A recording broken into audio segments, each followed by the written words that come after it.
Hey everyone, welcome back to the reading of Smoldering Hunger by Donna Grant. Today we're going to be doing chapters 12 and 13. 12 I'll be reading for you, should be fairly short, and then 13 I'm going to summarize because who cares about those characters. So it has been about a week since the trauma of womb touching. I think I've sufficiently discussed this topic to death with way too many people who probably didn't even want to discuss this with me, but you know what? If I'm going to be traumatized, they're going to be traumatized. General consensus is terrible metaphor if that's what it was used for, and not possible if that was the actual intention of that sentence. And the other thing is, I've actually been asked by a few people why I'm continuing to do this if the book is so bad, and honestly, I'm having so much fun reading this. It's leading to some very interesting discussions and open discussions with people in my life about, sex, relationships, and, it's a good way to kind of get an idea of what they're thinking and what their take is on stuff and, what their experiences are, because I love stories, obviously. And I hope, maybe this might lead to interesting discussions with people in your life. Hopefully. Anyway, we're going to dive right into chapter 12 now, so let's do this. Darius held Sophie against him as he stared at the opposite wall. There was no longer any denying the fact that he craved her like he craved to fly. It was a feeling he never expected to feel again, and he shouldn't be feeling anything even close to this, and yet there was no refusing to acknowledge it. He wound a long lock of red hair around his finger and listened to her breathing begin to even. Damn Khan for insisting he remain close to Sophie. Oh, because, that's a hardship. Then again, Darius had intended to do it anyway. It was just easier to blame Khan than to admit what was confusing the whole shit out of him. Use actual curse words, people. Sex with Sophie was incredible. Her touch, her scent, her body, everything about her was as if everything he'd ever wanted had been brought to life. It shouldn't be happening. It couldn't be happening. He'd already found and lost his mate. Because, there's only one person in the world for you. Clearly. What are you thinking about so hard? Sophie asked in a husky voice. Conversation! His cock stirred at the sexy sound of her British accent. Too much. Oh, she's British. In my head, I've been reading her with a Scottish accent like everybody else. Because at no point was it mentioned that she was British. Obviously, she shifted her head so that she was looking up at him, worried frown puckering her brow. Do you want to talk about it? Not particularly. But he was going to have to. How much would he tell her before she began to ask questions? Sophie was intelligent. She could figure things out if Darius wasn't careful. Under no circumstances would he be responsible for her discovering his secret and pulling her in Ulrich's line of sight. You did that when you fucked her up against the wall, buddy. He would get what he needed from her and leave quickly. It was too much for her sake as it was for his. He would get what he needed from her and leave quickly. It was as much for her sake as it was for him. Please don't think like that, guys. Don't do it. Her hand lay over his heart while her body was pressed against his. The feel of her warm skin was heady. Lying with her in such a way was dangerous. It's called building intimacy. I didn't expect to see you again, she said into the silence. Darius drew in a deep breath and let it out slowly. I tried to leave. I'm glad you stayed. He kissed the top of her head. Me too. The truth of it hit him hard. It wasn't about Ulrich. He would have stayed regardless. But Ulrich's interest only spurred him to admit what he'd been fighting to ignore, his ever-growing need to have Sophie. Possess her? Am I still supposed to act like I don't know you? She was silent for a heartbeat. Why? A dangerous man I've been dealing with. Dangerous? She repeated nervously. And this has to do with... Darius said the only thing that made sense, and because he didn't want to lie. Business. She chuckled softly at his words while she rolled onto her back. Sophie scooted just enough away so that they weren't touching. It didn't go unnoticed by Darius that she had done it on purpose, as if she needed to break contact in order to catch her bearings. Right, Sophie said. Business. I knew the moment I met you in Thorn that you were not the typical men in the city. Do you work for the government? Something like that. It was as good as a cover as any, and it would allow him to keep most of what he did a secret. But for how long? A day? 2? If he continued to hang around Sophie, he'd have to tell her everything, because she'd eventually see something. That in itself frightened him. A part of him worried that she wouldn't be able to handle the truth of who he was, and then there was a matter of his past. The last time we dealt with a situation like this was in that horrid werewolf swap book where he didn't want to tell her he was a werewolf, and she found out, and she freaked out because clearly, I mean, I'd freak out if I found out the guy I'd been having sex with was a goddamn werewolf, and then he turned it around on her and gaslighted her. Is this going to happen here? Probably. But you know what? If you date me and you happen to be a supernatural being, just tell me, because if I find out on my own, I'm going to freak the fuck out. Because, that shit's not supposed to exist. He was going to have to face that sooner rather than later. Darius would rather do it much later, but memories were assaulting him constantly.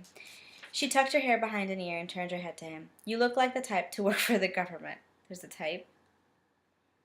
Now that intrigued him. He rolled toward her and propped himself on an elbow. Darius made sure not to touch her as he did. A type? There's a type? Of course. And what exactly is that? She cut him a look, her olive eyes holding warmth and teasing. The type that keeps his shadows. The type who needs doctors to come to him instead of going to the hospital. The type who disappears without a word, only to suddenly reappear seemingly out of nowhere. The type who has an air of mystery and a large dose of don't give funk with me attitude. This woman has been watching way too many movies. I mean, I know plenty of people who work for the government. They're not like this. Maybe I just know the wrong guys who work for the government. I should, set my reaches higher. Darius grinned and couldn't help it. Did she really see him that way? Her face softened as if in wonder. He does smile. I smile, didn't he? Are you kidding me right now? Not like that. She reached out and touched his bottom lip. It transformed your face. You should smile more. I could say the same of you. Her hand dropped while her eyes lowered even as she turned to face him. I don't have to ask to know that something bad happened in your past. Because I do not smile? Her smile was sad when her gaze met his. It's your eyes. Your view of the world is colored, as is yours. There was a long pause before she nodded. Yes. Yeah, I don't know if I'd be having this conversation after having sex with somebody.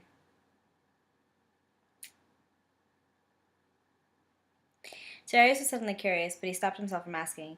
If he wasn't willing to share his secrets, why would she? It wasn't fair of him to ask about her past or what had turned her so hard. You're not going to ask? He shook his head. You don't wish to talk about your past any more than I want to talk about mine. Tell me why you became a doctor. Let's see, she said with a grin. Even as a little girl, I'd played doctor with my dolls. I mended their broken bones, stitched them when needed, and even operated. I gather your dolls were gladiators or the like. She laughed. The sound was magical. It utterly captivated him. All he wanted was to hear more of it. Not gladiators, though they did fight often. It's amazing how rough a doll can get with another, she said, still laughing. I could only imagine. From there I carried a box of Band-Aids, gauze, and antiseptic at all times. On the playground, if one of the kids got hurt, I tended them. My bag of medicines began to grow the older I became. As I walked the streets of London, I often stopped and tended anyone who needed it. Jesus, she's such a good Samaritan. And they let you? She shrugged her shoulder. Surprisingly, they did. I didn't think anything of it at the time, but looking back now, they must have thought I had gone daft. You're a natural healer. I think each of us is born with a special gift. For some like me, we realize it's fairly early and grasp it. Others find it later. I feel sorry for the ones who've either rejected their gift or not found it yet. My gift is to read terrible books on YouTube for you guys. Darius lifted a lock of her hair from the bed and rubbed it between his fingers. You're very lucky. I know, I love healing others, and it kills me when they don't take my advice. What about you? Have you always known you'd do whatever it is that you do? Aye, he answered without hesitation. Then I think we're both lucky. Her gaze shifted to his neck. Darius knew exactly what she was looking at, the head of his dragon tattoo that peeked over his right shoulder. Her interest made him want to fidget. Is that a tattoo? She asked. The first time he took her, he'd been clothed. The second time they'd been too frantic to notice anything like that. This third time was in the dark where she couldn't see. It must be the streetlight behind him that shed just enough light to make out that tat. You are naked with her. People notice things about each other when you're naked with her. Well, I take that back.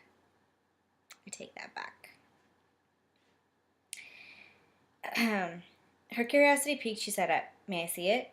Darius pushed into a sitting position as she turned on the lamp on her bedside table. When she faced him, he felt the urge to pull her into his arms and kiss her. Instead, he remained still as she crawled closer. The first contact of her hands on the dragon head made his breath catch. Her touch was soft and light, inquisitive. He didn't want it to stop. Sophie was awed by the elaborate detail of the dragon head. It peered over his shoulder as if seeing who Darius was talking to. The ink was neither black nor red, but a mixture that shouldn't even be possible. She moved on her knees around to see his back and could only stare in mute silence at the beauty of the artwork. The dragon took up Darius's entire back. The dragon was perched as if climbing Darius's back to his shoulder. The detail was so impressive that she could even see the dragon's claws digging into Darius's back. The dragon had his wings half open while its tail curled at its tip, stopping just above his ass. She ran her fingers over the tattoo, unable to keep her hands off it. It wasn't as if she knew Darius particularly well, or at all really, but she hadn't expected him to have a tattoo. Yet she wasn't surprised by the revelation either. I don't know. I like men with tattoos. I've got tattoos. I just expect everyone to have one. Kind of, I guess. I don't know. Depends on the person. Why a dragon? She asked. He shrugged, causing his muscles to move and the dragon to look as if it were alive. I like them. It's gorgeous. Darius turned his head to look at her over the shoulder. You like it? No. Yes, she said with a smile. I've seen a lot of tattoos as a doctor, and I can honestly say this is one of the most beautiful I've ever seen. Sophie laughed when his arm snaked out and dragged her around to his front. His chocolate eyes held hers for a long moment. What do you know of dragons? I just realized that I can no longer reference eyes in my work. This stupid book. She scrunched up her face. I've never been one to love anything in a fantasy element, so I don't know a lot about them. I know they're in the most cultures in some form. Sometimes it's good, sometimes it's evil. And they're the largest mythological creature in the world. True, she admitted with a nod. Is that why you chose it? His smile caused her heart to miss a beat. You were born to heal people. It was chosen for you. So dragon was decided for you, she asked. It was. I didn't take you for a man who rooted in fantasy elements. He nuzzled her neck. I never said I was. But you've got a dragon on your back, she said, as her eyes slid closed and her arms wrapped around his neck. His lips were doing wonderful things to her neck and throat. Enough talking, he murmured. Sophie forgot what they were discussing when he tweaked her nipple with his fingers. She ran her hands through his thick hair as she kissed down her throat to her neck and down to her breast. A sigh escaped as she dropped her head back and gave her body once more to his skillful mouth. Dark Palace, Ireland. Tarth drummed his fingers on the arm of his throne. He'd been waiting for Baladin for over an hour. It wasn't like his right hand would not come when summoned. Then again, Baladin had been acting strange of late. Ever since he kidnapped Ree and tortured her. That wasn't true. Baladin showed his true worth as Dark Fae when he tortured her. It wasn't until Ree somehow broke out of Baladin's dungeon and escaped that he changed. Baladin was determined to get her back. He promised Tarth she would be dark, but as the weeks passed, Tarth was beginning to wonder if Baladin would even be able to find Ree. Tarth rubbed the stump of his left arm. None of his considerable magic was able to stop him from feeling as if the arm was still attached. It's called phantom limbs. That's how powerful Fae Babe was. The strength of steel was unmatched, but it was the fires of Iroar, where it was crafted, that gave the weapon its power to destroy a Fae no other weapon could, except dragon fire. Tarth refused to think of that. The Dragon Kings were the Dark's greatest enemy. The Kings not only had magic that was unmatched, but their fire burned hotter than anything. Just as Tarth lost patience and was about to send men to find Baladin, throne room doors opened. Baladin walked in and his head down. He didn't stop until he kneeled before Tarth. My king, Baladin said. Tarth leaned forward and braced his right arm on his leg. You better have a good reason for keeping me waiting. End of chapter 12. I don't really know why that was inserted into chapter 12, but whatever. So we go into chapter 13, and Baladin basically says that Ree is with the Dragon Kings, and the Tarth, the Dark Prince, I guess, gets upset. He's saying he's dilly-dallying, and then we find out that Baladin wants to actually overthrow Tarth and kill him. That was one part of it. And then the chapter ends with us finding out that Khan is in fact sleeping with the Fairy Queen, and she's very lusty. The extent of that. And that's it. That's all we got for today. Well, at least they got a conversation in. I mean, I don't know. It works for these guys. Alright, so, have a great day, evening, night, morning, whatever the case may be, and I will see you the next time. Bye.